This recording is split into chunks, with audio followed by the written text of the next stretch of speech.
Uma boa noite a você que está nos acompanhando em nossos estudos. Nesta obra de hoje, estaremos apresentando mais uma parte do roteiro 2 do estudo sistematizado da doutrina espírita. Estamos confiantes em nossos mentores espirituais, em nossos companheiros de espiritualidade, para aprendermos um pouco mais sobre as obras básicas que deram fundamento à codificação espírita por Allan Kardec. E então vamos iniciar fazendo uma prece. Convidamos a todos para nos elevarmos em pensamentos e sentimentos,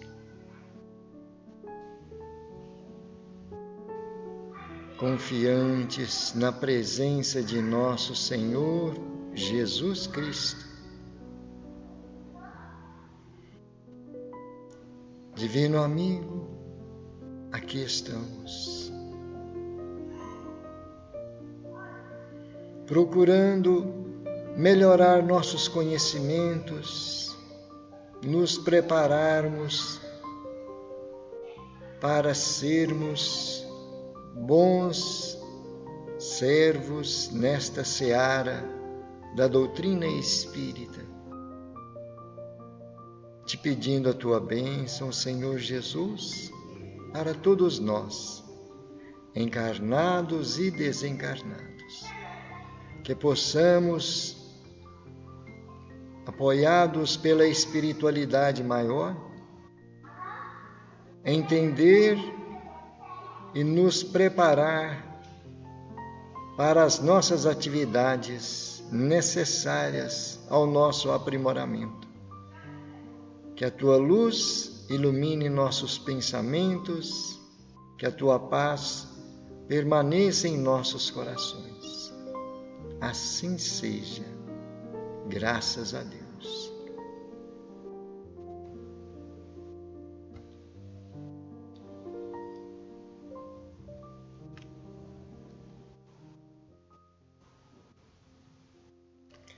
Nós vamos iniciar hoje o roteiro 3. E lembrando, semana passada, dá licença, gente.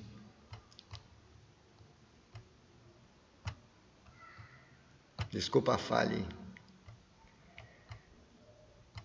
Semana passada, nós vimos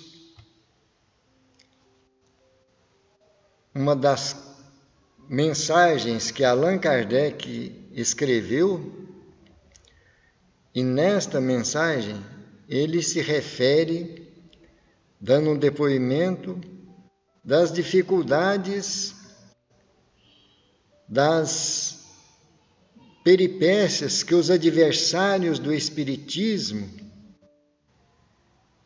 fizeram durante o seu iniciamento, da sua iniciação em formar o corpo doutrinário das obras. E ele se refere nesta mensagem à previsão que o Espírito de Verdade fez do que ele enfrentaria. Ele fez um questionamento ao Espírito da Verdade sobre as revelações que ele havia recebido de outros espíritos, que ele seria o missionário-chefe da doutrina espírita. E ele então, que não estava muito seguro desse encargo, pediu a orientação ao Espírito da Verdade em determinada comunicação mediúnica. E ele relata tudo o que o Espírito da Verdade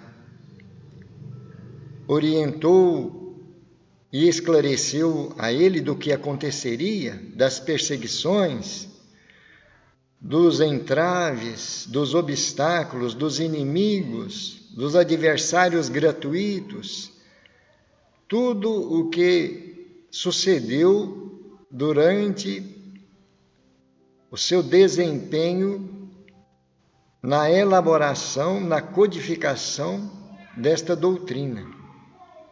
E então, nesta carta, ele relata tudo. Nós vimos isso aí para aqueles que não tiveram a oportunidade, está nos arquivos das nossas mídias da semana passada. E tivemos também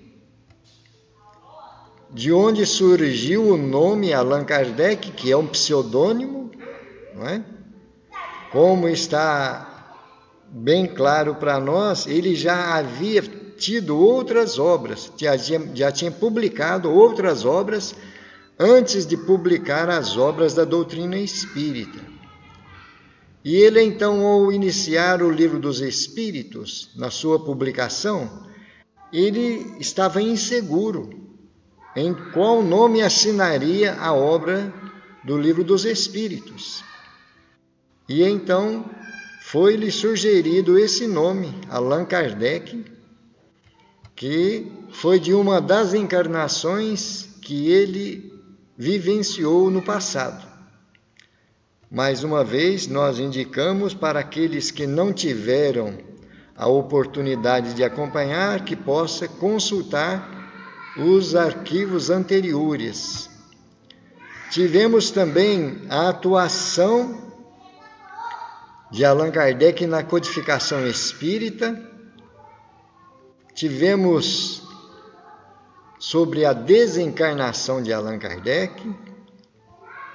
São detalhes importantes para o nosso conhecimento, não é? E na sequência do estudo sistematizado da doutrina espírita, tem o esboço do sistema de Pestalozzi. E então nós vamos indicar para que os irmãos, as irmãs e aqueles que começarem a estudar as obras possam consultar esse esboço, que tem alguns detalhes importantes nesse método que Pestalozzi criou para formar o ensino nas escolas. E foi de onde Allan Kardec se iniciou, inspirado por esse sistema pestalozziano. Então nós vamos deixar para que as pessoas que estiverem em busca de mais conhecimento sobre esse sistema pestalozziano possa fazer a consulta e ficar mais bem informado.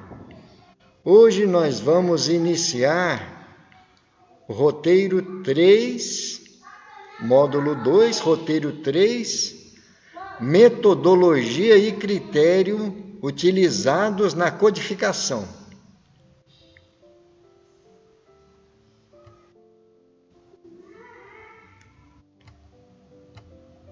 Os objetivos específicos é justificar a importância da aplicação do método experimental para a elaboração da doutrina espírita. Esse método experimental foi de onde Allan Kardec se inspirou na metodologia de Pestalozzi. explicar por que a generalidade e a concordância se constituem na garantia dos ensinos dos Espíritos. Interessante nós observarmos que esta generalidade está se referindo a um método experimental das comunicações que Allan Kardec se dedicou para fazer a concordância nas comunicações e ter uma certeza de que a doutrina estava sendo elaborada de uma forma que a maioria dos espíritos estavam de acordo com aquele ensino, com aquelas lições. Por isso, a generalidade, porque a maioria dos espíritos traziam as comunicações. Allan Kardec fez a seleção das ideias, da concordância dos temas, para depois publicar aquilo que realmente fazia sentido, de acordo com a lógica e o bom senso, daquilo que se busca na divulgação da verdade, destes ensinamentos trazidos pelos Espíritos. E o conteúdo básico. O Espiritismo e a ciência se completam reciprocamente. A ciência sem o Espiritismo se acha na impossibilidade de explicar certos fenômenos só pelas leis da matéria. Dá licença, gente, só um minutinho.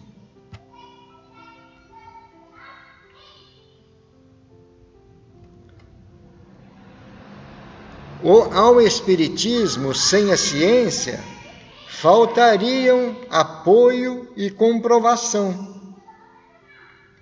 Allan Kardec, na Gênese, capítulo 1, item 16. E então é interessante nós observarmos que esse método experimental tem tudo a ver com o experimento científico. Porque através desta comprovação dos métodos experimentais que Allan Kardec chegou à conclusão da verdade sobre as revelações que os Espíritos trouxeram para a divulgação da doutrina. Não é? E o Espiritismo sem a ciência faltaria o apoio e comprovação, porque é justamente esses meios de comprovação dos fatos é que trouxeram a confiança que Allan Kardec teve em publicar as obras espíritas. E então, usando-se os métodos experimentais científicos, quer dizer, de fatos comprovados em várias situações, foram muitas experiências que Allan Kardec fez para chegar a esta comprovação dos fenômenos, da origem das comunicações e do objetivo que as comunicações traziam. Por isso, o próprio Allan Kardec diz que o Espiritismo necessita da comprovação científica, né? E então, Espiritismo e ciência andam lado a lado na orientação do ser humano, das pessoas, em sua evolução. Como meio de elaboração, o Espiritismo procede exatamente da mesma forma que as ciências positivas, aplicando o método experimental. Não estabeleceu nenhuma teoria pré-concebida, assim, não apresentou como hipótese a existência e a intervenção dos espíritos, nem o perispírito, nem a reencarnação, nem qualquer dos princípios da doutrina. Concluiu pela existência dos espíritos, quando essa ciência ressaltou evidente da observação dos fatos, procedendo de igual maneira quanto aos outros princípios. As ciências só fizeram progressos importantes depois que seus estudos se basearam sobre o método experimental. Até então, acreditou-se que esse método também só era aplicável à matéria, ao passo que o é também às coisas metafísicas. Palavras de Allan Kardec na Gênese, capítulo 1, item 14. E então, é os esclarecimentos que nós estamos tendo sobre a doutrina espírita, né? Allan Kardec não concebeu nenhuma ideia sem comprovação, sem pesquisa, sem análise dos fenômenos, dos resultados daquelas comunicações. E então, como ele está dizendo aí, esses princípios, a intervenção dos espíritos, perispírito, reencarnação, são um dos princípios básicos da doutrina espírita. Temos muitos outros princípios, como vidas em outros planetas, não é? Fenômenos da natureza, influência dos espíritos nos fenômenos da natureza, Deus, Jesus. E então, para aqueles que se interessam por esses estudos, esses princípios nós estudaremos futuramente, mas se quiser fazer uma pesquisa, é só digitar na barra de pesquisa do Google os 15 princípios básicos da doutrina espírita. Princípios básicos ou princípios fundamentais, em que nós aprendemos o que Allan Kardec trouxe dessas revelações sobre a doutrina espírita. Uma só garantia séria existe para o ensino dos espíritos: a concordância que haja entre as revelações que eles façam espontaneamente, servindo-se de grande número de médiuns estranhos uns aos outros e em vários lugares. Palavras de Allan Kardec no Evangelho segundo o Espiritismo, na introdução, item 2. Olha aí. Então, o método é esse. Essa concordância das revelações que os próprios espíritos trouxeram espontaneamente. Não é? Nas palavras de Chico Xavier, o telefone toca de lá para cá, do mundo espiritual para o mundo físico. E então essas manifestações espontâneas, Allan Kardec recolheu inúmeras comunicações. E, da mesma forma, grande número de médiuns, estranhos uns aos outros e em vários lugares. Olha que detalhe importante. Para que não haja nenhum equívoco, nenhuma pretensão de estar se conspirando para os pontos principais que nós estamos estudando hoje. Depois dele recolher todas essas manifestações, estas orientações, estas mensagens, ele então fez a seleção das ideias principais e do resultado daquelas mensagens, como ele mesmo está dizendo aí, servindo-se desse grande número de médiuns estranhos e através das revelações espontâneas dos próprios espíritos e a concordância das ideias, né? Então, vemos que este é um método experimental, método científico, né? Essa coletividade concordante da opinião dos espíritos, passada ao demais pelo critério da lógica, é que constitui a força da doutrina espírita e lhe assegura a perpetuidade.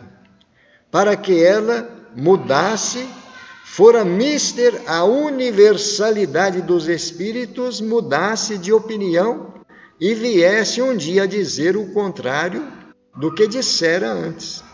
Olha aí. E então é o ponto mais forte que nós temos da confiança nessas revelações, é esse, né? Essa coletividade concordante. São as opiniões dos espíritos, pelo critério da lógica. E então foi através desse método que Allan Kardec trouxe esta certeza para nós confiarmos nas revelações que estamos recebendo, né?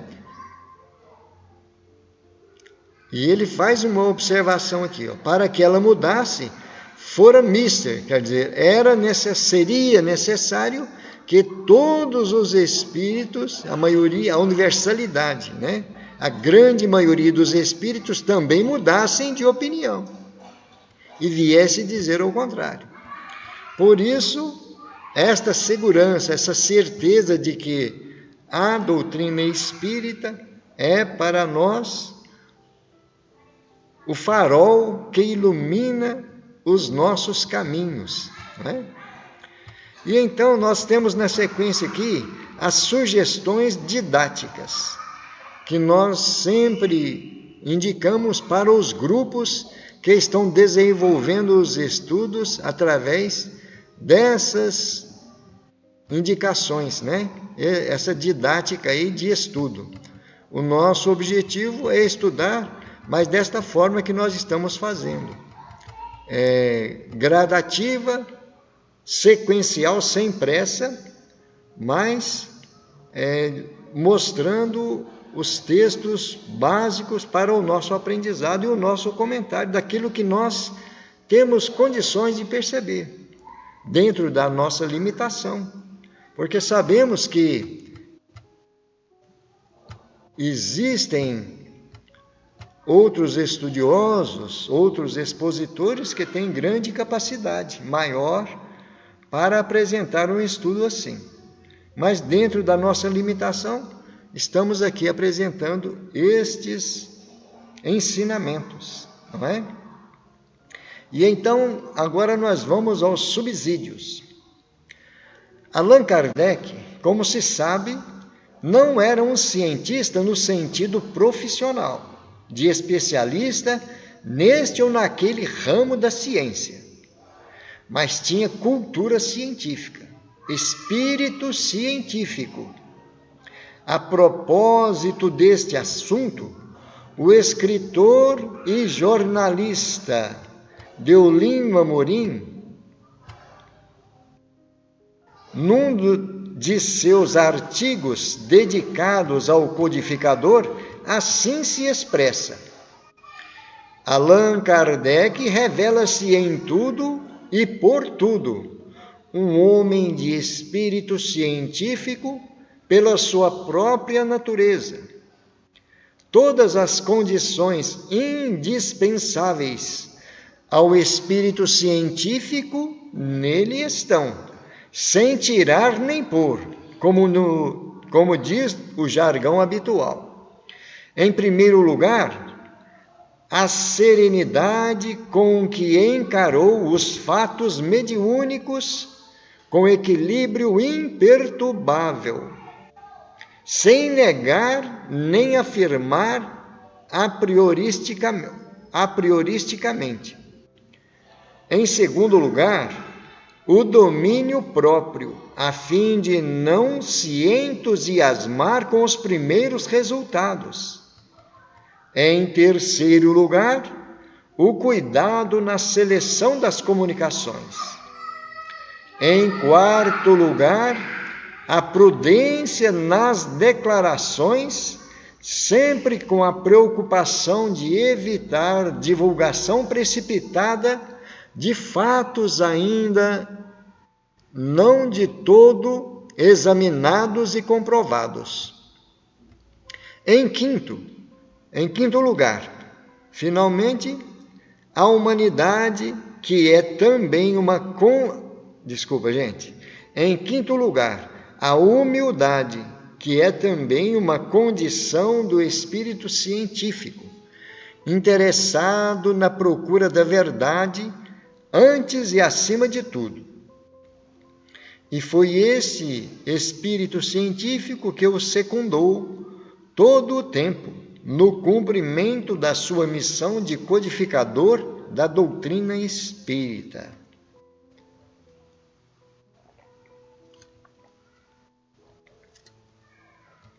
E então nós estamos percebendo como que Allan Kardec tinha um critério muito específico.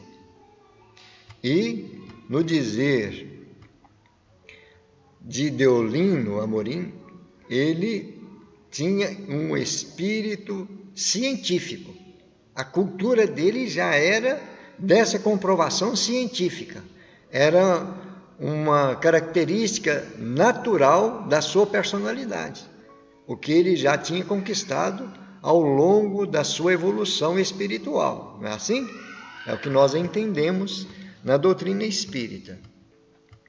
E então ele diz aí, ele se revela em tudo e por tudo. Um homem de espírito científico pela própria natureza. E observa que ele aponta que ele tinha tudo o que um cientista precisa para investigar e comprovar qualquer fato, qualquer revelação, sem pôr nem tirar nada de qualquer cientista, em comparação a qualquer cientista.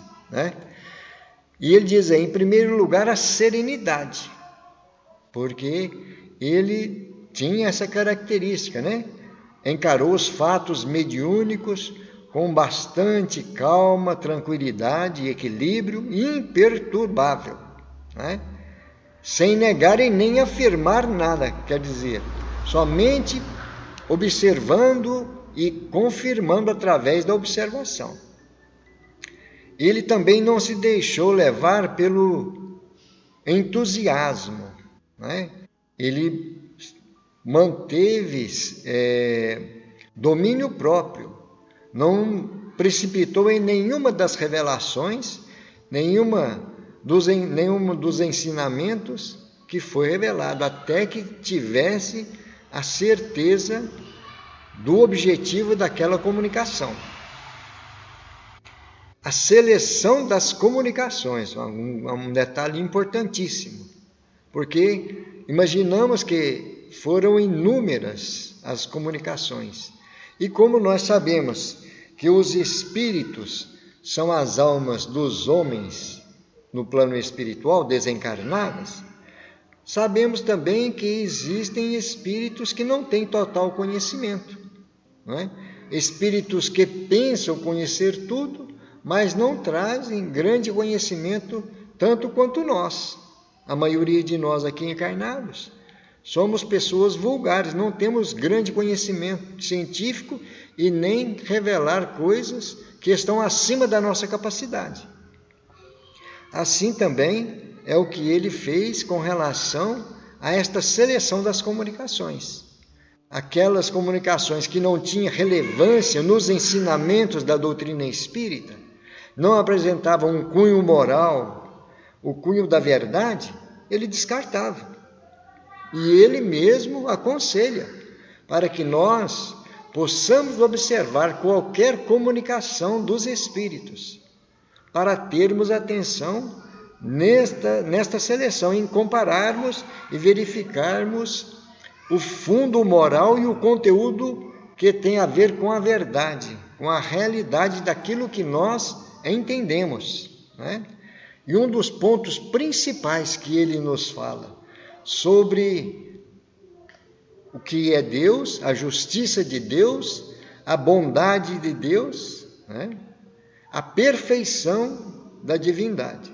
Se alguma das comunicações que nós vermos, ouvirmos ou escutarmos contradizer qualquer coisa que venha a diminuir Deus em qualquer circunstância que seja, por mínima parte que seja, nós não podemos acreditar nesta mensagem, nesta revelação, nesta orientação mediúnica. Não é assim? E então é o critério de seleção das comunicações. Em quarto lugar, a prudência nas declarações, sempre com a preocupação de evitar divulgação precipitada de fatos. Olha aí.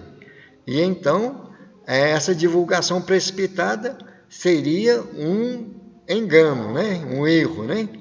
Mas, como Allan Kardec era o bom senso encarnado, no dizer dos seus contemporâneos, nós sabemos que ele teve esse critério, né? De não fazer uma divulgação precipitada, entusiasmado com aquelas revelações, né? E fatos que ainda não foram de todo examinados. Até o final da comprovação, ele esperava para depois trazer aquilo como verdade, né? Como ensinamento na doutrina espírita. E finalmente, em quinto lugar, a humildade. Olha aí. Humildade que é condição do espírito científico. Interessante isso aí, né? Interessado na procura da verdade antes e acima de tudo.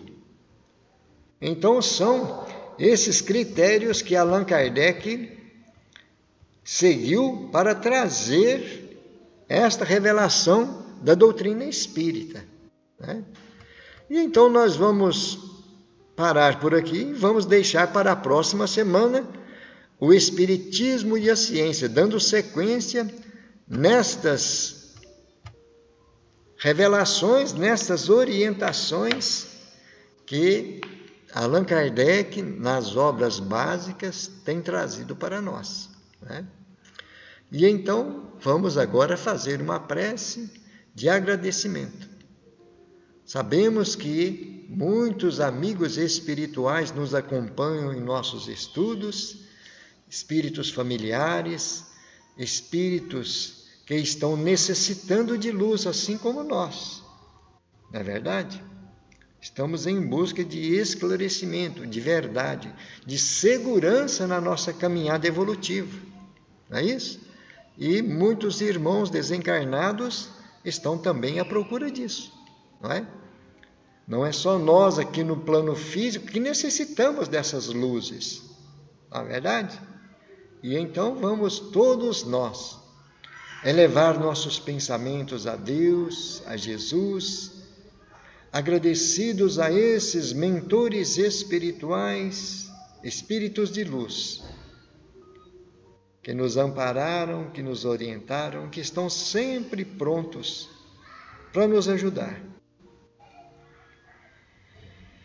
Senhor Jesus, estamos agora finalizando nossos momentos de estudo e queremos aproveitar as energias do nosso ambiente, na companhia desses espíritos de luz, para emitirmos nossas vibrações de paz, de harmonia, de confiança na providência divina, por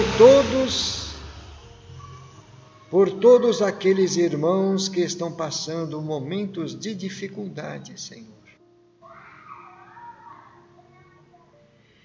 Irmãos, se tratando em doenças do corpo físico,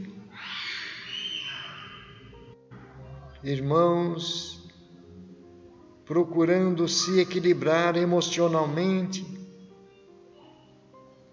em tratamento psiquiátrico,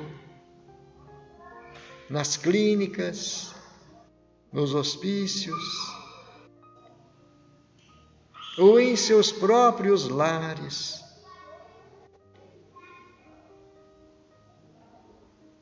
Que as energias da paz, do amor, da esperança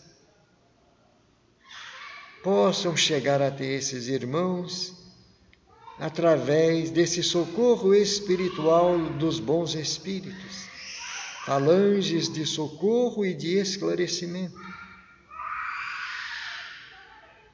Senhor Jesus,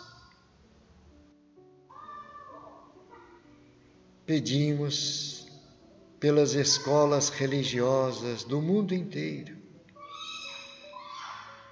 Entendemos que são pontos de luz dos teus ensinamentos, a guiar os passos, servir de referência para a humanidade em busca da elevação espiritual. Ilumina, Senhor, a nossa pátria querida, ilumina o nosso povo,